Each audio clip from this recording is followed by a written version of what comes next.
జై శ్రీమన్నారాయణ. శ్రీమద్భగవద్గీత 14వ అధ్యాయము, గుణత్రయ విభాగ యోగము, 4వ శ్లోకము. సర్వయోనిషు కౌంతేయ మూర్తయః సంభవంతి యాః తాసాం బ్రహ్మ మహద్యోనిః అహం బీజప్రదః పితా. ఓం. గీతాచార్యుడు శ్రీకృష్ణ పరమాత్మ అర్జునుడితో పాటు మనందరికీ గుణత్రయ విభాగ యోగాన్ని ఉపదేశం చేస్తూ ఉన్నాడు. పరమాత్మ ఈ రకంగా అంటూ ఉన్నాడు, అర్జునా, ఈ కనిపిస్తూ ఉండేటటువంటి దేహములన్నింటికీ కారణం ప్రకృతి, మూల ప్రకృతి.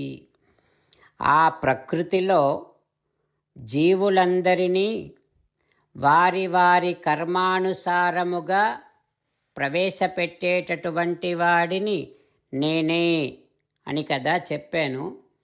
అయితే ఈ మూల ప్రకృతి తల్లి. ఆ తల్లి గర్భములో బీజములు అంటే జీవులు అనేటటువంటి బీజములను పెట్టేటటువంటి వాడిని, చేర్చేటటువంటి వాడిని నేను కనుక నేను తండ్రి లాంటి వాడిని అంటూ శ్రీకృష్ణ భగవానుడు మూల ప్రకృతి అనేటటువంటి భౌతికమైన ప్రకృతి అనేటటువంటి తల్లి గర్భములో జీవులనేటటువంటి బీజములను ప్రవేశపెట్టేటటువంటి తండ్రిని నేను అంటూ స్పష్టపరుస్తూ ఉన్నాడు. ఆ పరమాత్మ ఉపదేశాన్ని మనసారా భావన చేస్తూ సాక్షాత్తుగా భగవానుడే ప్రకృతిని జీవుడిని కలపటం వలననే ఈ సృష్టి అంతా జరుగుతుంది అనేటటువంటి విషయాన్ని అవగాహన చేసుకుంటూ ఇక శరీరాలను పొందకుండా ఉండటం కోసం శ్రీమన్నారాయణుడిని మాత్రమే పొందాలి అనే జీవిత లక్ష్యాన్ని పెట్టుకొని శ్రీమన్నారాయణుడిని మాత్రమే శరణు వేడుకుంటూ పరమాత్మ పలికిన పలుకులను అదేవిధంగా పలికే ప్రయత్నం చేద్దాం. సర్వయోనిషు కౌంతేయ మూర్తయః సంభవంతి యాః తాసాం బ్రహ్మ మహద్యోనిః అహం బీజప్రదః పితా. అంతేకాకుండా మనం ప్రతిరోజు శ్రీమన్నారాయణుడికి ఒక 8 పనులు చేస్తాం అని మాట ఇద్దాం. ఎందుకంటే శ్రీకృష్ణ భగవానుడు 18వ అధ్యాయములో 65 నుండి 70వ శ్లోకాల ద్వారా శ్రీమద్భగవద్గీత అంతటికీ సారభూతముగా మనకు 8 పనులు చేయమని చెప్పాడు. అలా చేస్తే చాలు, నేను మిమ్మల్ని అన్ని విధాలుగా రక్షిస్తా అని ప్రమాణపూర్వకముగా ప్రతిజ్ఞ కూడా చేశాడు. అందుకని శ్రీమద్భగవద్గీతను అంతటినీ విన్న తర్వాత అర్జునుడు కూడా చివరకు కరిష్యే వచనం తవ, కృష్ణ నువ్వు చెప్పినట్టే చేస్తా అని అన్నాడు. కనుకనే భగవానుడు అర్జునుడికి అన్ని విధాల విజయాన్ని అందించాడు. మనం కూడా ప్రతిరోజు శ్రీమన్నారాయణుడికి ఆ రకంగానే మాట ఇద్దాం. 8 పనులు చేస్తాం అని మనము మాట ఇస్తే అది అష్టాక్షరీ మహామంత్ర జపము చేసినటువంటి ఫలితాన్ని మనకు ప్రతిరోజు ఇస్తుంది. ఇట్లా మాట ఇవ్వటం కంటే గొప్ప పూజ, యజ్ఞము, తపస్సు మరొక్కటి లేనే లేదు. అందుకని నేను అంటూ ఉంటాను, మీరు మనస్సులో భావిస్తూ ఉండండి. ఈ రకంగా మనము మాట ఇస్తూ ఉంటే శ్రీకృష్ణ భగవానుడి ముఖారవిందములో కలిగేటటువంటి ఆనందాన్ని మనం ప్రతిరోజు దర్శిద్దాం, ఆస్వాదిద్దాం. జై శ్రీమన్నారాయణ. హో శ్రీమన్నారాయణ, నువ్వు చెయ్యమన్నట్టే నేను నిన్నే సంతతము ధ్యానము చేస్తూ ఉంటా. హో శ్రీమన్నారాయణ, నువ్వు చెప్పినట్టే నేను నీ భక్తుడిగానే ఉంటా. హో శ్రీమన్నారాయణ, నువ్వు చెయ్యమన్నట్టే నేను నా విధులను కర్తవ్యాలను నీ సేవగా నీ తృప్తి కోసమనే సక్రమంగా నిర్వర్తిస్తూ ఉంటా. ఓ శ్రీమన్నారాయణ, నువ్వు చెప్పినట్టే నేను నీవాడిని అనే మహావిశ్వాసముతో నీకే నమస్కరిస్తూ ఉంటా. ఓ శ్రీమన్నారాయణ, మామేకం శరణం వ్రజ, నన్ను ఒక్కడిని మాత్రమే శరణు వేడుకో అని నువ్వే అన్నావు కనుక నేను నిన్ను ఒక్కడిని మాత్రమే శరణు వేడుకుంటా. ఓ శ్రీమన్నారాయణ, మా శుచః, ఇక దుఃఖించకు అని నువ్వే నాకు భరోసా ఇస్తున్నావు కనుక నేను ఇక దుఃఖించను. ఓ శ్రీమన్నారాయణ, నువ్వు చెప్పినట్టే నువ్వు నా కోసమని అనుగ్రహించినటువంటి శ్రీమద్భగవద్గీతను ప్రతిరోజు కనీసము ఒక్క శ్లోకాన్నైనా జ్ఞాపకం చేసుకుంటూ శ్రీమద్భగవద్గీతను అనుసంధానము చేస్తూ ఉంటా. ఓ శ్రీమన్నారాయణ, నువ్వు చెప్పినట్టే నువ్వందరి కోసమని చెప్పినటువంటి శ్రీమద్భగవద్గీతను తెలియని భక్తులందరికీ తెలియచేసే నా వంతు ప్రయత్నాన్ని నేను నిరంతరము కొనసాగిస్తూనే ఉంటా.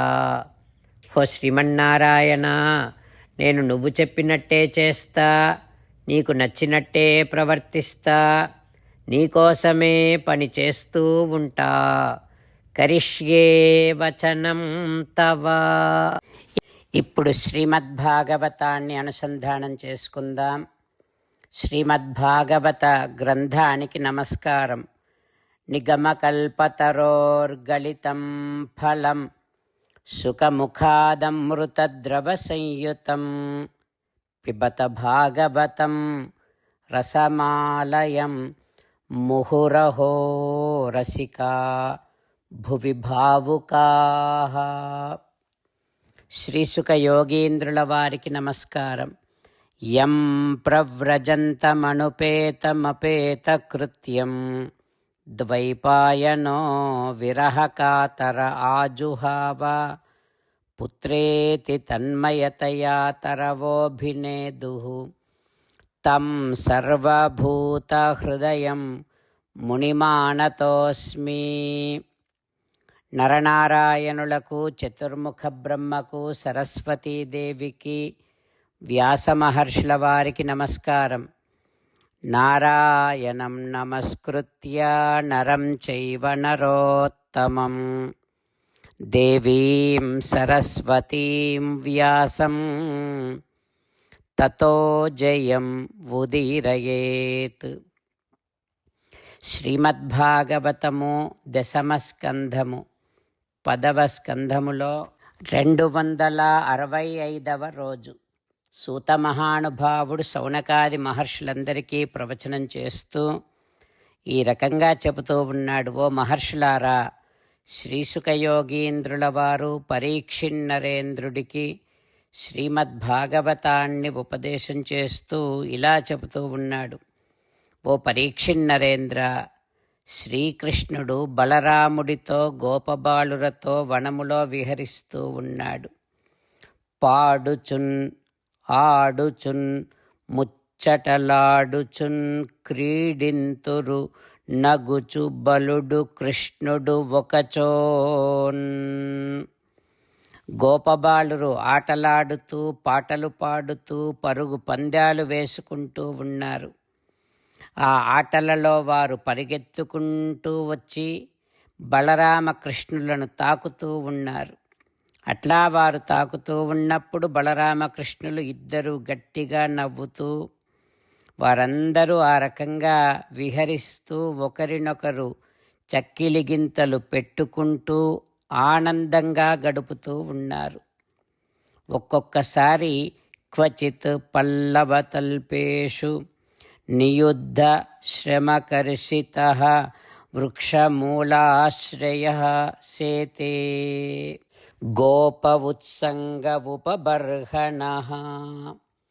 ఒక్కొక్కసారి శ్రీకృష్ణుడు అలసిపోయి చెట్టు క్రింద ఆకులు పరుచుకొని పడుకుంటాడు.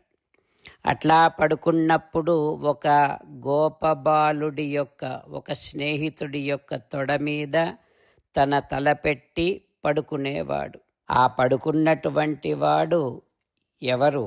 శ్రీకృష్ణుడు. శ్రీకృష్ణుడు ఎవరు? సాక్షాత్తుగా శ్రీమన్నారాయణుడు, భగవానుడు.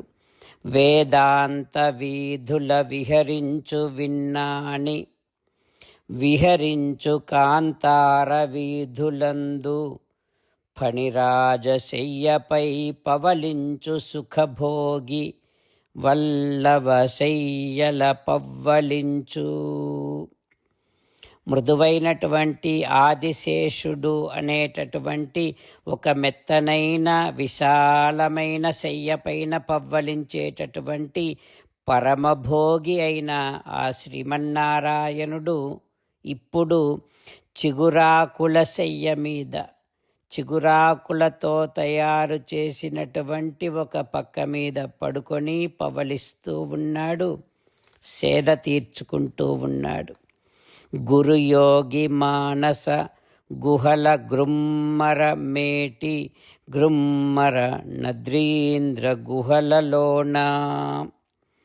గొప్ప గొప్ప యోగుల యొక్క మానస హృదయాంతరంగములలో సంచరించేటటువంటి శ్రీమన్నారాయణుడు ఇప్పుడు ఇక్కడ కొండ గుహలలో సంచరిస్తూ ఉన్నాడు అంటూ శ్రీశుకుల వారు ఉపదేశం చేస్తూ ఉన్నారు. ఆ తర్వాత ఏం జరుగుతుందో రేపు తెలుసుకుందాం. ఓం శ్రీ కృష్ణ పరబ్రహ్మణే నమః. ఓం అస్మద్గురుభ్యో నమః. ముకుందమాల. కృష్ణో రక్షతు నో జగత్రయ గురుః, కృష్ణం నమస్యామ్యహం. కృష్ణేనామరశత్రవో వినిహతాః, కృష్ణాయ తస్మై నమః. కృష్ణాదేవ సముత్థితం జగదిదం, కృష్ణస్య దాసోऽస్మ్యహం. కృష్ణే తిష్టతి విశ్వమేతదఖిలం, హే కృష్ణ సంరక్ష మాం. శ్రీమద్భగవద్గీత 14వ అధ్యాయము 4వ శ్లోకము. సర్వయోనిషు కౌంతేయ మూర్తయః సంభవంతి యాః, తాసాం బ్రహ్మ మహద్యోనిః. అహం బీజప్రదః పితా. సర్వయోనిషు కౌంతేయ మూర్తయః సంభవంతి యాః, తాసాం బ్రహ్మ మహద్యోనిః. అహం బీజప్రదః పితా. శ్రీమన్నారాయణ కరిష్యే వచనం తవ. సర్వం శ్రీకృష్ణార్పణమస్తు. జై శ్రీమన్నారాయణ.